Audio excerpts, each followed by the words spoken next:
Guys, Bitcoin is now a legal tender in a whole country. Hello guys, welcome back. It's Ben here, and as always we're going to be bringing you every single week market updates and analysis on what's going on in the financial markets. If you haven't already, make sure that you hit the bell notification to subscribe and also the like button. Helps us out massively with the algorithm and allows us to keep bringing you great content and great speakers.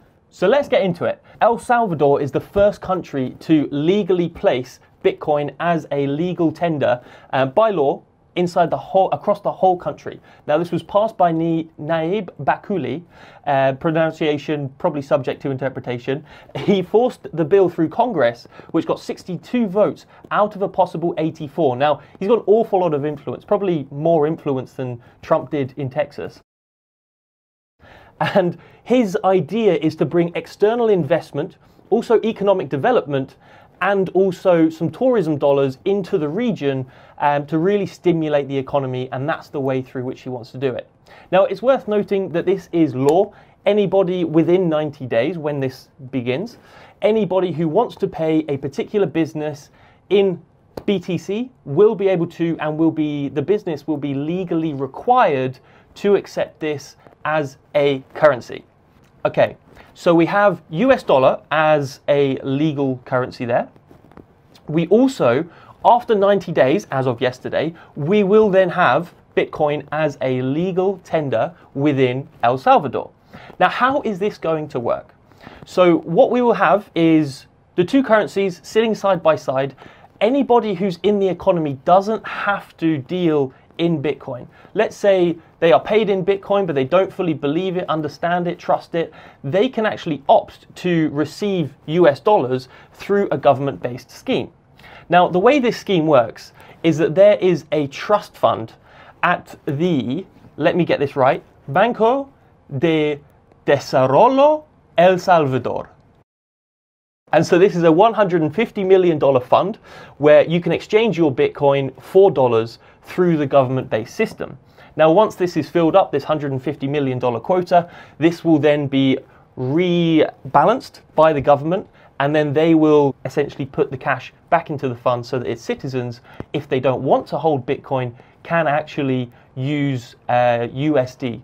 So whether they want to send money abroad, take their dollars and go somewhere else, Bitcoin's not as widely accepted. So this is a very nice bridge for people to be able to have both currencies sitting side by side. Now, it's also worth noting that this has been recognized, and there are a few politicians in other South American countries, and also even in Mexico, such as Paraguay, Panama, Mexico, Brazil, and also Nicaragua, who also have considered taking this. And it may just be at the moment that the politicians have changed their Twitter profile picture to, you know, the laser eyes. And if that is the case, there are steps that people are going to be taking to actually implement this dual currency system, or even move completely over to one currency. Now, when we think about these types of countries, it's very, very important to consider how many of these people just use cash, how many people have a bank account, because this is one thing, in the Western world, we're all very familiar with having our bank accounts and, you know, usually living a life where all of the money is typically quite safe. Now, in El Salvador, 70% of people don't have access to traditional financial services, which does make things quite difficult. And this further leads into, when we look at the South American, Central American population, and also even the African population, where there are a lot of people who are, let's say, unbanked, this does give quite a nice fuel into how can we actually solve some of the problems that these guys face. Now, we've already seen in Africa, they jumped past credit cards. So everything was based on cash. As things begun to move into, you know, everybody having smartphones and telephones, then they went straight from cash to online banking and being able to do transactions with their mobile phone, as opposed to going like the Western world did, from cash to credit card, then on to mobile payments. So there are jumps that people are doing, and I know there are a lot of cryptocurrency platforms and projects that are trying to penetrate these markets, such as Cardano, as I'm sure you guys will all know. And obviously this isn't a video on Cardano, so if you do want to look at the Ethiopian project that they're running, I highly recommend that you do so, because it does give you some quite nice insights as to how this could all pan out. Now, this has not pleased the IMF very much at all, the International Monetary Fund. So some of these countries who, like I mentioned before, Paraguay, Panama, Brazil, Nicaragua, they have been accused, can't say they have actually done anything, but they have been accused of things like corruption, money laundering, avoiding regulation. And these type of activities are obviously not very well looked upon by the IMF. Now, they have said that they're very much unhappy with the situation. And I think that because El Salvador at the moment are currently going through a process of trying to secure a $1 billion program with the IMF, this doesn't go too well for their negotiations. And I think the IMF have said that they are wanting things to, I guess, move at a slightly slower pace. But there are other spectators who are looking at the IMF and just saying, well, you know, hang on, guys, they're moving towards independence. And even people are going as far as to say that the IMF is purely set not to benefit the South American countries or Central American countries, but kind of just to keep power where it is, which, as we know, is in the Western world, primarily in the US. Now, whether that's true or not, I don't currently know. You know, we can't speak as to what the IMF are trying. I'd be curious to hear what you think. But Bukele came up with a very good response to this, and he said, well, criminals use the US dollar. And that kind of, it resonated with me. I kind of respect the guy, because he's standing up to these guys, and they're saying you can't use Bitcoin because it's very well known in the criminal circles, but US dollar is the most widely used currency of criminals worldwide. So, you know, he does have a very good point, and I do respect him for that. But where we fall on either side of which is more trackable, which is more anonymous, you know, there are use cases in both situations. So 2 questions to mind. One is, how do they do this technologically? And then secondly, should we get involved? Can we benefit from it? Is there any way that this is going to influence the price? So firstly, when we look at how we do this technologically, El Salvador have partnered with a company called Strike. Okay, now Strike act as the primary payment operators across the whole of El Salvador. Well, they will once the bill is passed in 90 days, as I said. They do already have a small pilot program, but I'll tell you more about that in a second. So the way that Strike makes sure that you're settling the payments, because you don't want to be at the supermarket waiting to buy your pint of milk or your bread or cheese, whatever, and you have to wait for 10 minutes, 20 minutes, 30 minutes just for a Bitcoin payment to be sent from your wallet to the wallet of the supermarket.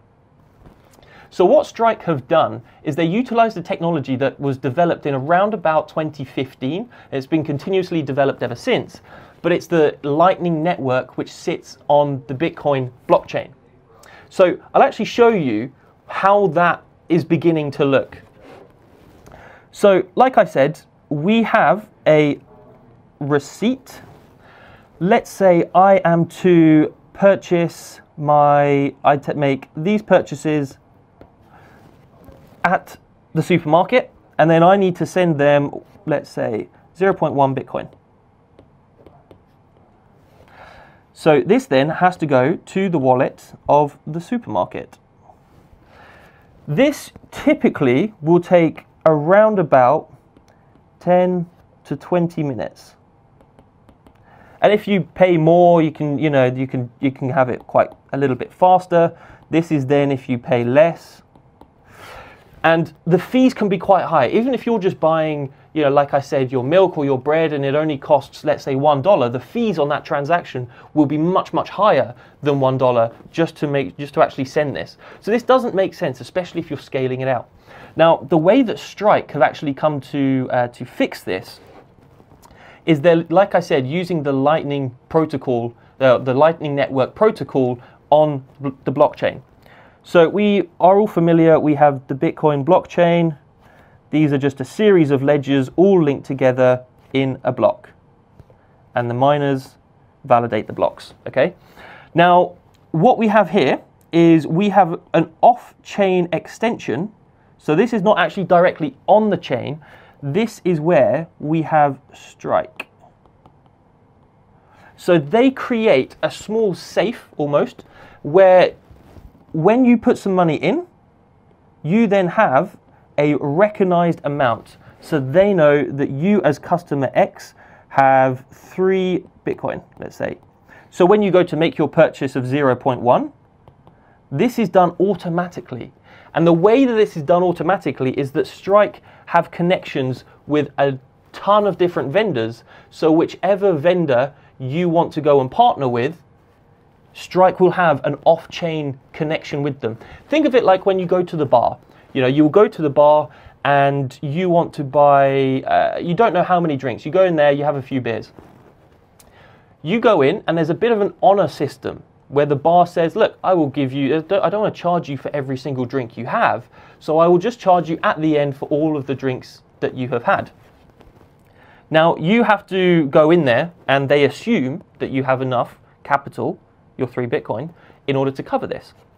So they then say, okay, you know, you're charging up your various different items here, which is your different drinks at the bar. They all accumulate to be 0.1, and then via Strike, this is settled immediately. And this is really the key difference as to how you can, at a very, very low cost, and immediately settle complex payments on the blockchain. Now, yes, the money is currently being held in Strike's little should we call this their safe?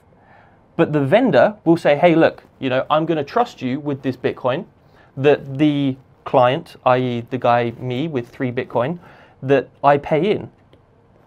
Now, in order to make this work, obviously the vendor has to have some trust in Strike, and then he will say, hey, as soon as we get to 0.1 Bitcoin, or as soon as we get to 1 Bitcoin worth of payments, and they set a particular limit, then Strike have to close this off, and then they facilitate a transaction on the Bitcoin blockchain. So this then validates this. And this, yes, this transaction takes maybe 10, 20 minutes, however long it takes, but the vendor knows that they're guaranteed to receive this amount of money. So the way that I guess it kind of looks in practice here is, if we have a quick look at the computer, we have these various different people paying into Strike, and then Strike then pay to your wallet. And so if you're a vendor, like I said, you set a limit of every 0.1 Bitcoin transactions that go through, I want you to close off this little, you know, personal ledger that you have for me, and I want you to put it onto the main blockchain, and then it's very well recorded and obviously validated across the network. So that's a quick overview as to how that works. And so it's an off-chain platform and protocol which does allow these systems and these transactions to happen immediately. Now, this has already been done on what's called Bitcoin Beach. Now, this again is based in El Salvador, and it served as quite a nice tester to see whether this type of technology and integration would work. Now, the Strike app is actually denoted in dollars. So when you open up your app, you just see dollars. You don't know all of the complex stuff that's going on behind in terms of it being converted into Bitcoin, having the off-chain, you know, protocol, and then coming. So it's done instantly. You don't necessarily know that you're interacting with Bitcoin, and I think that will very much help smooth the transition, just in the same way that we don't always know how the SWIFT system works when we send money from one country to another. We don't know what Visa and MasterCard quite get up to, but all we know is that we tap our card and money comes out, and we're fairly happy with that. And the Strike system works in a very, very similar way. Now, they do have different trials rolling out across the EU, Europe, Singapore, Canada, and a number of other countries. And really that all, providing they get some valid success, could pave the way for this to be rolled out on a global scale. Now, if you think about the opportunities here and the amount of demand that might come for Bitcoin as a result of this, and maybe the extra wallets that could be that would have to be produced if people wanted to use this, you would then have a massive demand of Bitcoin. And we might then also, if we consider there's only a fixed 21 million supply of Bitcoin, that increased demand with a fixed supply could quite easily move the price of Bitcoin in a very, very positive way if you're looking to buy and hold Bitcoin. Now, this solves one of the biggest problems, I will say, from El Salvador. You know, beyond just being a Bitcoin investment, it solves one of the major issues, which is that currently 20% or more than 20% of El Salvador's GDP actually comes from inward remittance. So that's expats, people living, or people living outside of El Salvador sending money in. Now, when they send money in, typically they use something like MoneyGram, Western Union, where the fees are extremely high, and also they have the problem of money taking a good few days, if not more, in order to actually get to their relatives, get to the bank account, get to whoever it is they're sending it to. Now, there is also a small issue. Sometimes there is a bit of crime, and so sometimes you have gangs who get involved and demand that money goes through them, in which case they take a higher cut. And these things are they're often not thought about for us, because we know we go to our local Halifax, or we go to JP Morgan Chase, or American Express, and that's very easily done. Now, these are not issues that we often think about, but really we need to begin thinking about if we are to look at Bitcoin as being a global scale and therefore being involved in it for the full journey, especially if we're hodling. Now we get on to the second question. Should we get involved, and is this going to benefit us? So if you actually own more than 3 BTC, you can apply for citizenship in El Salvador. And this again ties into where they were looking for either increase in tourism or investment into the general country or economic development. All of these things are designed, and I guess the whole rollout of this program is designed to help attract external money into El Salvador, hence why you can apply for citizenship if you can prove that you have 3 Bitcoin or more. Now, I know one of the main appeals that comes with Bitcoin is the anonymity and people not necessarily being able to track the addresses. So maybe if you were to prove that this particular address is linked with you and you have, let's say, 10 Bitcoin in there, if they are aware that that's yours, then it would be quite easy for them to be able to track where the Bitcoin goes. Obviously, if you spend it immediately from this wallet, they know where you shop, they know what you do at the weekend, and that is, I guess, a fear for some people. But if you were to move it to different wallets, they wouldn't know how much you gave away, they wouldn't know how much you actually moved to another wallet that you owned. But the bottom line is, there is still that tracking element, which I know is a major turnoff for a lot of people in the crypto world. But on the topic of economical development, the government of El Salvador have actually decided they want to begin helping mining efforts, Bitcoin mining efforts. They want to use volcanoes as a sustainable source of energy from the company called Lagio, to make sure that people can mine Bitcoin in El Salvador and actually do it in a fairly sustainable way. So if you do want to move over and become a Bitcoin miner, you just need 3 BTC to apply for your citizenship and a plane ticket over to El Salvador. Maybe even a COVID jab, but who knows? So look, I'm a big fan of this news. I think that it's very good for a whole country to be able to adopt and both bring in the central banks alongside, the cryptocurrency world, which has been typically at loggerheads and never really getting on, especially now with CBDCs, central bank decentralized currencies, perhaps being put into the works. There seems to be more of a divide between the crypto and the very heavily regulated and government bodies that exist in the world of finance. So I do think this is a nice bridge. I don't necessarily think that it's enough for us to be able to say that this is 100% the solution that will go ahead with Paraguay, Panama, Brazil, all these other countries that have considered it. But I definitely think it is, without a doubt, much more important than perhaps it's given credit for. We acknowledge that The first Bitcoin transaction was 10,000 Bitcoin for 2 pizzas, but that wasn't really a transaction. It was one person giving another person some Bitcoin, 10,000, and then this person just took their credit card and bought the pizza with credit card. So it wasn't really the same way. This is a very direct impact on Bitcoin. Maybe we see a mass adoption from places like South and Central America, and maybe even then Africa if they decide to follow to solve that problem of being unbanked. But all in all, it's good news for Bitcoin, but the price hasn't necessarily jumped or reacted as a result. Now, there's a few quite curious reasons as to why. Now, one of the potential reasons is in fact the Wyckoff method. Now, I'll show you this now. So Wyckoff came up with a very interesting schematic. This was called the Wyckoff Method.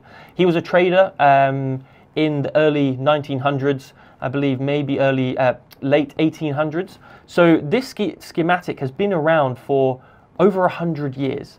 Now, what it shows is that we have a various, and there's 2 different ones.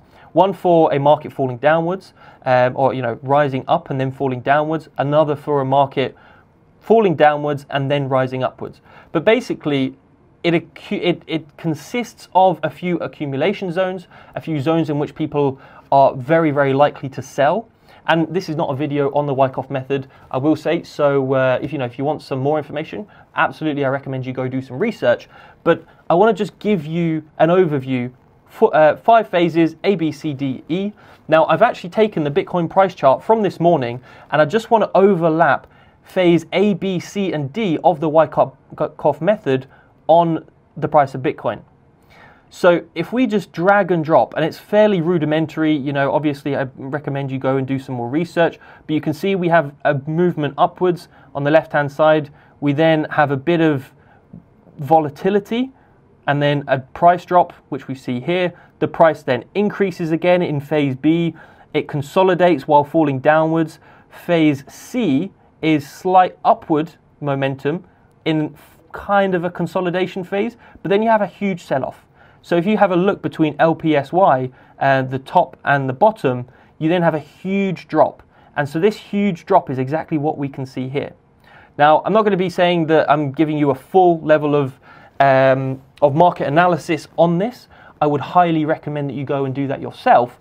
But if we just see here, again, a slight bit of downward consolidation in this phase D, we can see lower highs and lower lows. So perhaps this is the phase D, downward consolidation. Now let's just have a quick look what happens in phase E. We then see a move downwards. Now, we did actually have a video with one of our partners, and they went through the Elliott wave theory in combination with Fibonacci retracement levels. So his thought was that perhaps we would be seeing a move down towards around about 23 to 20K Bitcoin. Now, we don't know, only the Zoltar, he will know what's going to happen. We can't predict the future, but I will say it's, being bullish on Bitcoin, it really comes down to the fundamentals. Yes, because of the market cap, it is quite liable to perhaps be manipulated. Hedge funds have been manipulating larger markets for a much longer period of time. So it's not crazy to think that some of this bullish news might go unnoticed. But at the end of the day, like I said, I'm not the best guy to tell you when to buy and sell. I never will. But what I will say is make sure you do all of the research you can. Let me know your comments down below. Really interested to hear what you think. And also download the ARYA app so that you can share your comments, share your ideas with like-minded traders, and also get analysis and trade ideas from 15 of the top experts globally in trading and investing in cryptos, stocks, Forex, commodities, and everything. Okay? So thank you very much for joining me today. I hope that you enjoyed the video as much as I liked making it, and I look forward to seeing you again very soon. Take care.